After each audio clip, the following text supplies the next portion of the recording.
ये देखो, ये भगवान का मान करके हम चलते हैं तो तन मन धन सब किसका है?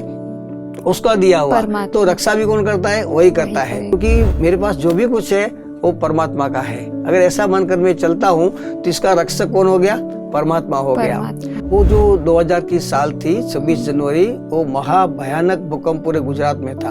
उसमें आप भुज की बात करें तो भुज में तो 90% जो मकान थे सारे गिर गए थे। परमात्मा कहते हैं कि सबको साथ में रख करके चलो, परिवार के साथ रहो, जॉब भी करो और अपनी आत्मा की उन्नति मेन करो। तो ये हम अगर बैलेंस में रखेंगे तो ज्ञान मार्ग में कोई दिक्कत ही बाद में नहीं आती है और जीवन भी अपना श्रेष्ठ बना सकते हैं हम।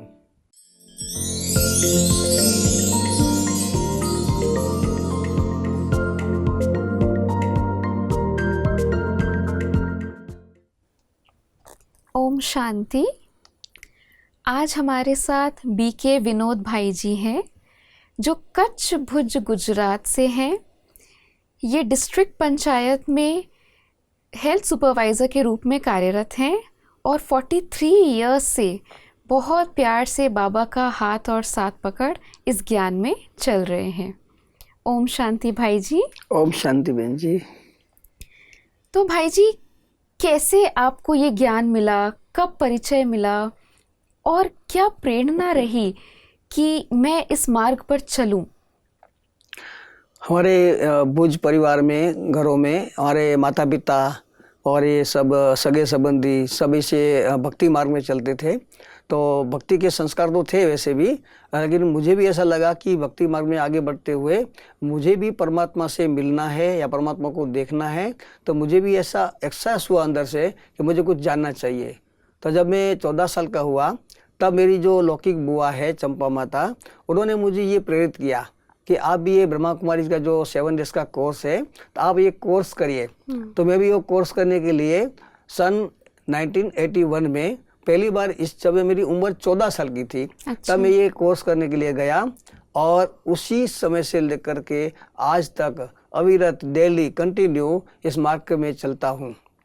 अब विशेष करके क्या हुआ कि जब मैं माउंट आबू, इसकी जो मुख्य हेडक्वार्टर है, वहाँ हम वरिष्ठ भाइयों से मिले, दादियों से मिले, तो इतना सारा प्यार से वो कार्य कर रहे थे। तो मुझे भी प्रेरणा हुआ कि मुझे भी कुछ परमात्मा के कार्य में मदद करनी चाहिए, मुझे मेरा जीवन बनाना चाहिए। तो इसलिए मैं इस मार्ग पर अभी तक अविरत चलता आया हूँ। बहुत सुंदर भाई जी। तो क्या आपके ज्ञान में ऐसे अनुभव रहे, कुछ आप हमारे साथ अनुभव शेयर करना चाहेंगे जो आपको और भी ज़्यादा प्रेरणा देते रहे कि हाँ, यही मेरे जीवन का सत्य और सही मार्ग है? हाँ जी, तो ये ज्ञान मार्ग में जब हम परमात्मा को याद करते हैं, कंटिन्यू इसकी ध्यान सुनते हैं, परमात्मा को याद करते हैं तो शक्तियाँ मिलती है। और जितना भी हमारे पास, वैसे भी हम भक्ति मार्ग में कहते हैं ना कि तन मन धन सब भगवान ने दिया हुआ है। तो मैं भी इस मार्ग में सब कुछ तन मन धन भगवान का समझकर चलते हैं। तो बहुत सारे अच्छे अच्छे एक्सपीरियंस हुए हैं। एक बार ऐसा हुआ था कि मैं एक देवपुर गांव में, जैसे मैंने बताया ना कि मैं हेल्थ प्रोग्राम में सर्विस करता हूँ, तो देवपुर गांव में जब सर्विस करता था और एक बार मैं माउंट आबू गया था, तो 6 दिन का मेरा वहाँ शिविर था। 6 दिन के बाद जब मैं वापस आया तो वहाँ पे जिस मकान में मैं रहता था किराए पर, तो वहाँ एक महाराज थे।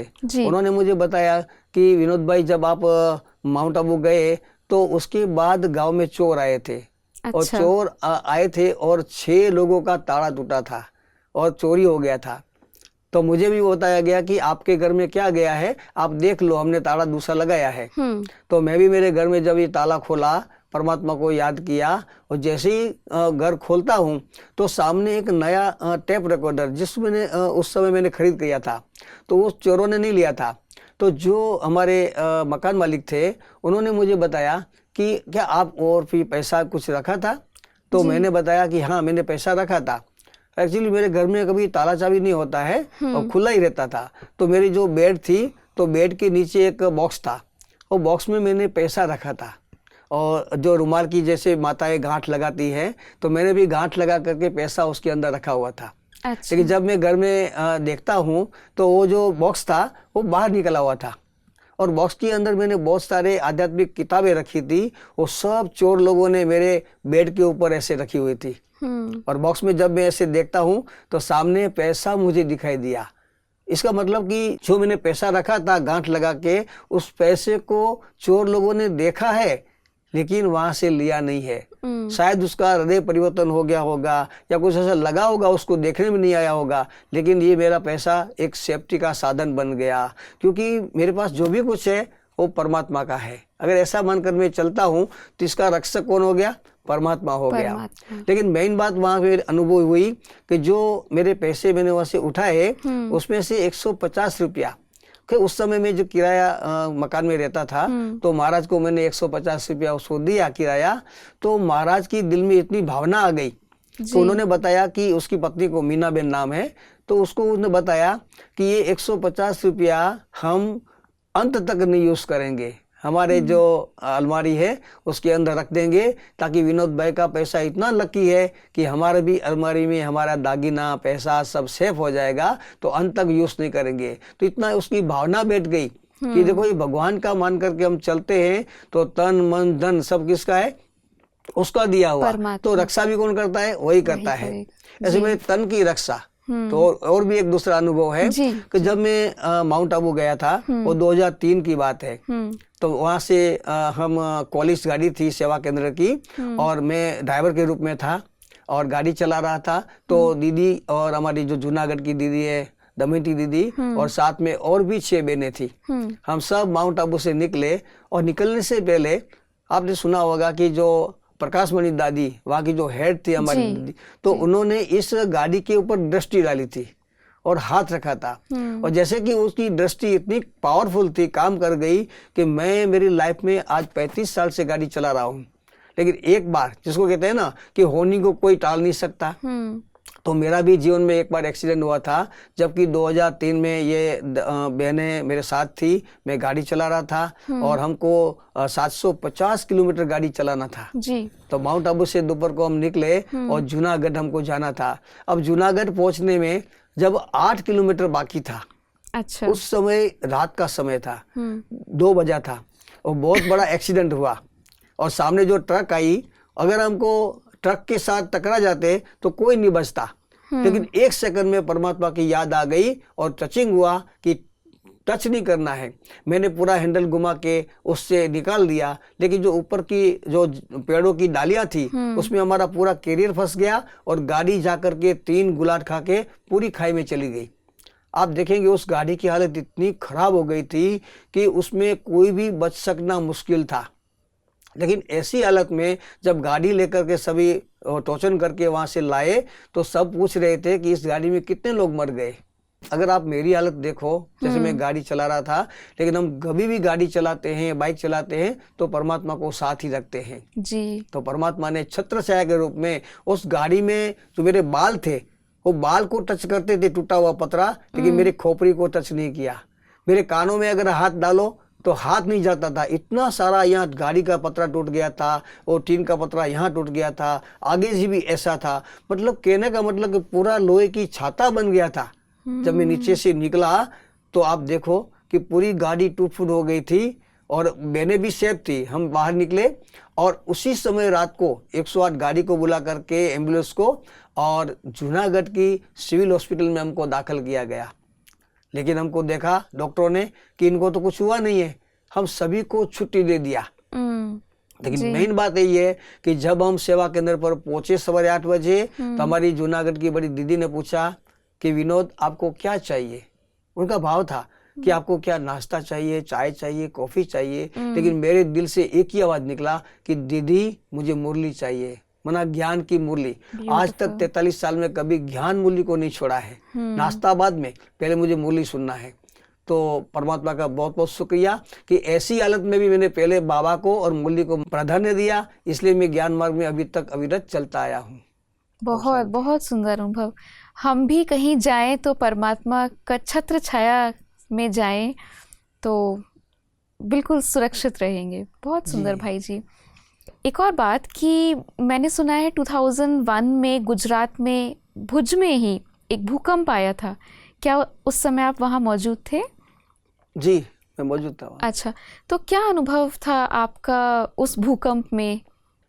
वो जो 2000 की साल थी 26 जनवरी, वो महाभयानक भूकंप पूरे गुजरात में था।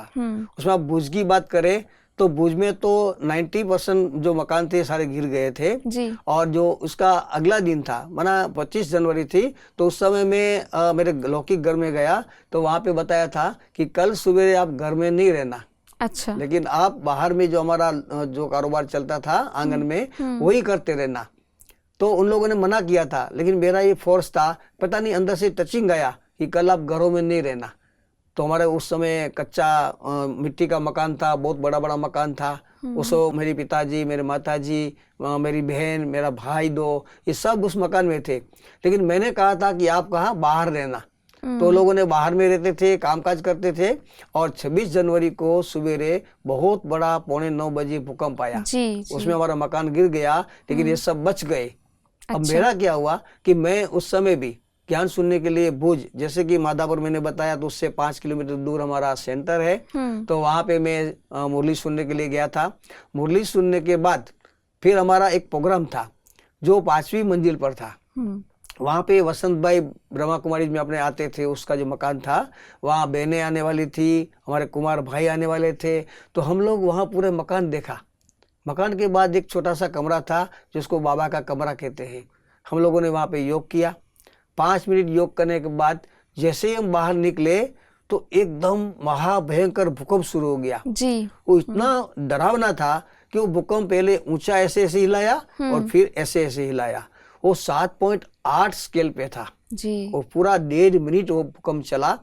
लेकिन हमको पूछा गया कि विनोद अब क्या करेंगे, तो 1 सेकंड में टचिंग आया कि हमको बाबा की, परमात्मा की याद में यही बैठना है। तो हम लोग बाबा की याद में कमरे में बैठ गए।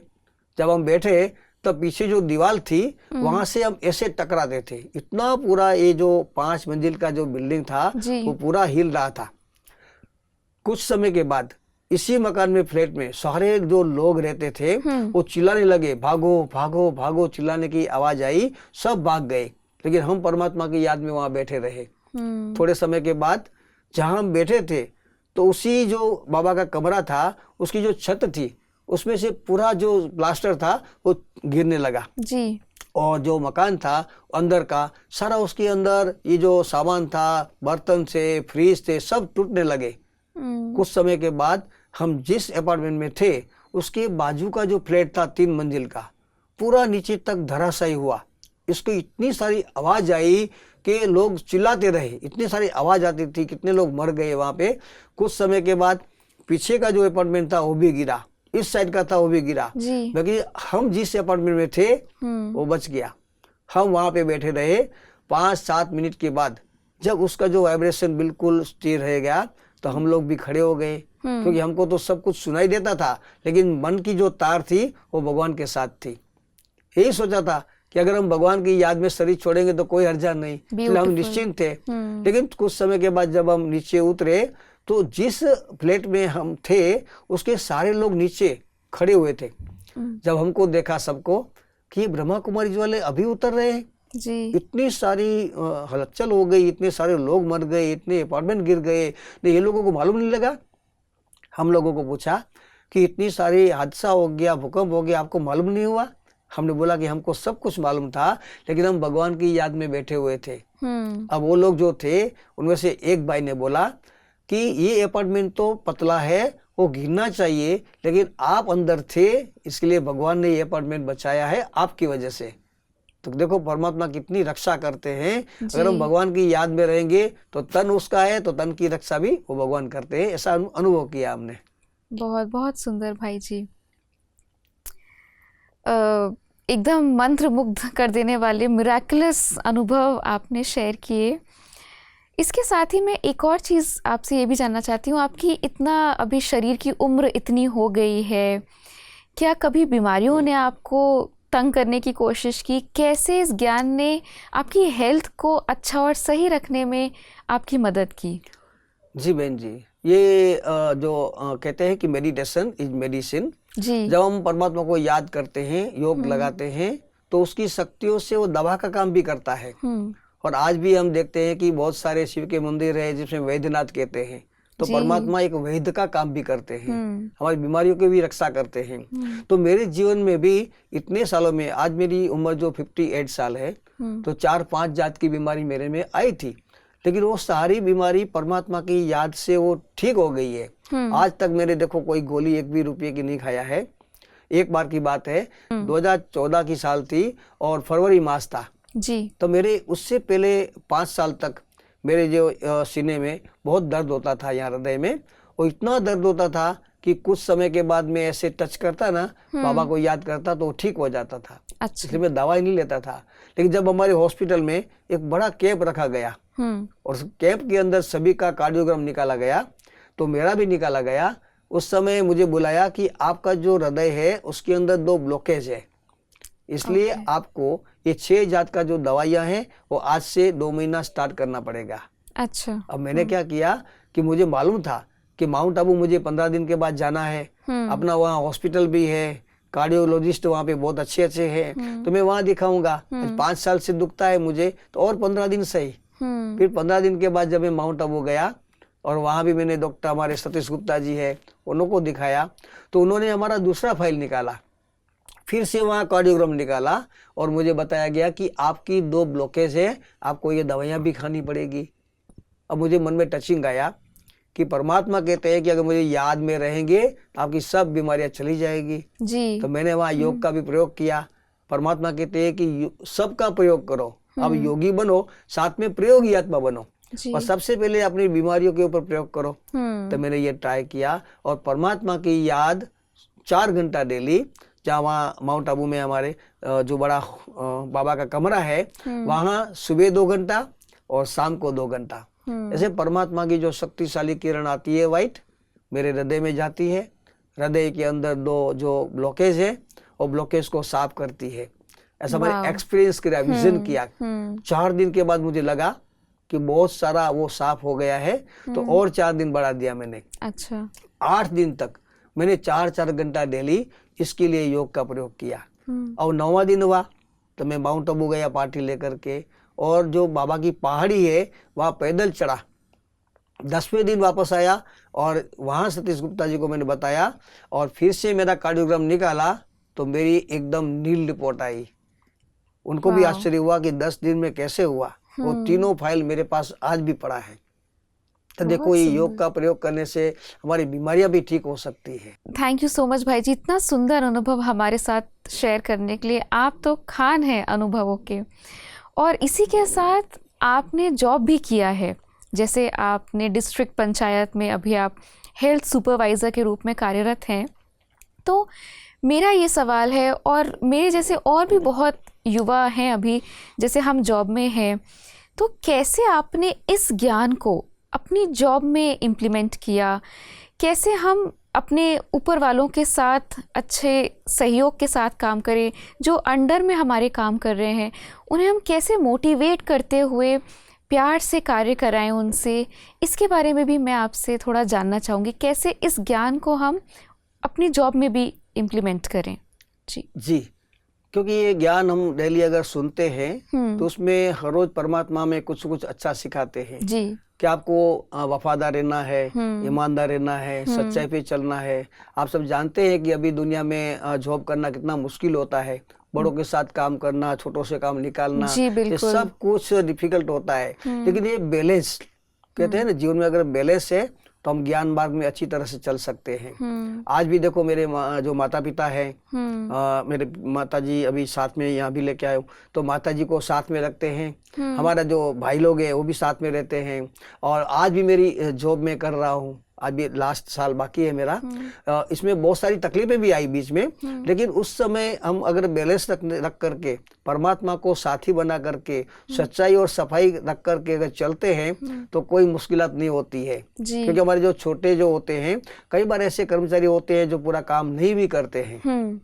उस समय क्या करते हैं कि हम खुद करके दिखाते हैं, क्योंकि भगवान सिखाते हैं कि आप करके दिखाओ जी। जैसा कर्म मैं करूंगा मुझे देख करके और भी करेंगे।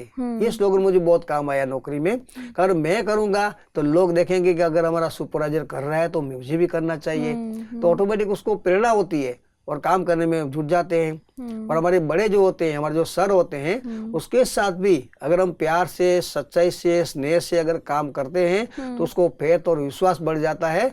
और क्योंकि उनको लगता है कि अगर ज्ञान सुन रहे हैं, मेडिटेशन कर रहे हैं, कभी झूठा आरोप नहीं लगाते किसी के ऊपर, तो ऑटोमेटिकली उनको मदद मिल जाती है। बड़ों की भी मदद मिलती है और छोटे भी हमको काम देते हैं, सहयोगी बन जाते हैं। ब्यूटीफुल। तो जब आप इस मार्ग पे चल रहे थे इतने सालों से, क्या आपके घर वालों का भी आपको सहयोग रहा, या कुछ ऑपोजिशन आपने झेला, या आपको कुछ छोड़ना पड़ा इस ज्ञान के कारण? कैसा रहा आपका ये ओवरऑल अनुभव 43 इयर्स का? हाँ, इसमें क्या होता है कि जब हम शुरू में ज्ञान मार्ग में चलते हैं तो सबसे बड़ा भाई मैं हूँ। जैसे मैंने 3 भाई बताए, 3 भाई हैं, हमारी जो बहनें भी साथ है, इतना बड़ा परिवार है। और उसमें हम बड़ा भाई हूँ, तो सभी की ऐसी इच्छा रहती है कुछ कि आप इस मार्ग में कैसे चल पाएंगे। लेकिन क्या कहते हैं कि जहाँ चाह होती है वहाँ राह मिल जाती है। जी, बिल्कुल। और डरता, अगर हमारे में डरता है, साथ में सभी के साथ में मिला करके चलने की भावना है और सभी को रिगार्ड और रिस्पेक्ट देते हैं। आज भी देखो हमारे परिवार में सब हमारे साथ हमको सहयोग भी देते हैं। और जब हम माउंट आबू जाते हैं तो खुशी खुशी से छुट्टी देते हैं। एक समय था जो हम शुरू में ज्ञान में चले तो थोड़ा विरोध भी हुआ था। अच्छा। लेकिन उनको ये डर रहता है कि इस ज्ञान मार्ग में कैसे चल पाएगा, है ना। लेकिन धीरे धीरे हमारी धारणाओं के आधार से, हमारी जो सच्चाई और सफाई के आधार से, तो वो ऑटोमेटिक हमको प्रेरित करते हैं कि आप इस मार्ग में चल सकते हो। आज भी हमको मदद बहुत अच्छा मिलता है। और भाई जी, हर दिन ये जो हम डेली रूटीन फॉलो करते हैं ब्रह्मा कुमारीज में, सवेरे 4 बजे उठते हैं, हमारे खान पान की इतनी धारणा रहती है, ये इस रूटीन से आपको कभी ऐसा नहीं लगा कि अब बहुत बोर हो गया है? क्या एक वो प्रोत्साहन रहा आपके जीवन में जो आपको लगा कि नहीं, यही सही मार्ग है, मुझे इस पर चलना ही है? जी, हम ज्ञान मार्ग में जब शुरू में चले थे तब हमने कुछ डायरी बनाई थी। अच्छा। और डायरी के आधार से हमारा प्रोग्रेस हम कुछ देखते थे। प्रोग्रेस देखते हैं तो खुशी होती है। जैसे कोई बिजनेसमैन होता है, उसको इनकम होती है तो क्या होता है, बिजनेस में आगे बढ़ता है। अगर उसको नुकसान होता है तो वो धंधा छोड़ देगा। लेकिन ये ज्ञान मार्ग में हमने देखा कि पहले का हमारा जीवन और आज का जीवन कितना परिवर्तन होता है। और हमारे समाज वाले देखते हैं, घर वाले देखते हैं, सभी प्रेरित करते हैं हमें। तो एक रूटीन बना दिया था और एक दृढ़ता, मेरे जीवन में एक दृढ़ता रही कि कुछ भी हो जाए हमें ये ज्ञान डेली सुनना है। अमृत वेला सवेरे योग में रहना है, नुमा शाम योग रहना है, मतलब एक भी दिन मिस नहीं करना है। अगर हम दृढ़ता की शक्ति से चलते हैं तो उसकी मदद मिलती है जी। तो हमें इस ज्ञान मार्ग में कोई दिक्कत बाद में नहीं हुई, शुरू में थोड़ी हुई थी। लेकिन आज हमारे सारे परिवार वाले, सगे संबंधी सब कहते हैं कि आपने अपना जीवन बहुत अच्छा बनाया है। जो शुरू में विरोध किया था जी, लेकिन वो आज सहयोगी बन चुके हैं हमारे परिवर्तन को देख करके। बहुत सुंदर आपके अनुभव रहे और हमें भी बहुत कुछ सीखने को मिला है इन अनुभवों से। कैसे इस ज्ञान को अपने जॉब में अप्लाई करें, अपने परिवार में अप्लाई करें। जैसे आपने बीमारियों के भी अनुभव शेयर किए, कैसे आप ज्ञान को इस शरीर पर अप्लाई करें। तो अंत में आप क्या कुछ प्रेरणादायक वाक्य हम जैसे यूथ जनरेशन को देना चाहेंगे जिससे हम अपने जीवन को और श्रेष्ठ बना सकें, इसी ज्ञान को अपने डेली रूटीन में इसको अप्लाई करें और हमारा जीवन श्रेष्ठ से श्रेष्ठ बनता जाए? हाँ जी, हम यही कहना चाहेंगे कि जो आज का युवा वर्ग है वो भारत देश की शान है जी। अगर ये युवा, हर युवा ऐसा कार्य करता रहे जैसे ज्ञान में मैं चलता हूँ, इस तरह से ज्ञान में चलता रहे और साथ में अपनी जीवन ऐसा श्रेष्ठ बनाए। क्योंकि यहाँ सिखाया जाता है कि हमारा व्यसन मुक्ति जीवन, पहले तो व्यसन मुक्त बनना पड़ेगा, तभी हम परमात्मा को याद कर सकते हैं। और साथ में हम यूथ है तो यूथ विंग के मेंबर होने के कारण हमने कई यात्राएं भी की है। जैसे कि एक साइकिल यात्रा निकली थी तो साइकिल यात्रा 93 में मैंने भी भाग लिया था। पोरबंदर से दिल्ली तक 2000 किलोमीटर एक गांव में जाकर के युवाओं को ये संदेश दिया था कि कैसे हमारा जीवन श्रेष्ठ बनाए, व्यसन मुक्त बनाए। तो ये हमने यात्रा में भाग लिया था। उसके बाद ये 2006 में एक पदयात्रा निकली थी जो जलगांव से लेकर के रायपुर तक, जी। वो युवा उत्थान के लिए थी। तो उसमें भी मैंने भाग लिया था। तो एक एक गांव में जाकर जब हम संदेश देते हैं तो आज के युवाओं को यही कहना चाहेंगे कि आप भी अगर ऐसा जीवन श्रेष्ठ बनाना चाहे तो बैलेंस से बना सकते हैं जी। कई बार क्या होता है कि एक तरफी ज्ञान हो जाता है, ज्ञान मार्ग में चलते हैं, परिवार को छोड़ देते हैं। ऐसा नहीं कहते, परमात्मा कहते हैं कि सबको साथ में रख करके चलो, परिवार के साथ रहो, जॉब भी करो और अपनी आत्मा की उन्नति मेन करो। तो ये हम अगर बैलेंस में रखेंगे तो ज्ञान मार्ग में कोई दिक्कत ही बाद में नहीं आती है और जीवन भी अपना श्रेष्ठ बना सकते हैं हम। थैंक यू सो मच भाई जी, हमारे साथ इतने अपने श्रेष्ठ अनुभव, ये जो आपने ज्ञान रत्न हमारे साथ आज शेयर किए हैं, इससे हमें बहुत सहयोग मिलेगा, हमारा जीवन श्रेष्ठ बनेगा। आपका बहुत बहुत शुक्रिया आज अपना समय हमें देने के लिए। और ऐसे और अच्छे अच्छे वीडियोस देखने के लिए शांति सरोवर यूट्यूब चैनल पर जाएं, इसे सब्सक्राइब करें और प्रेरणादायक वीडियोस देखें और इसे अपने फ्रेंड्स और फैमिली के साथ भी शेयर करें। ओम शांति।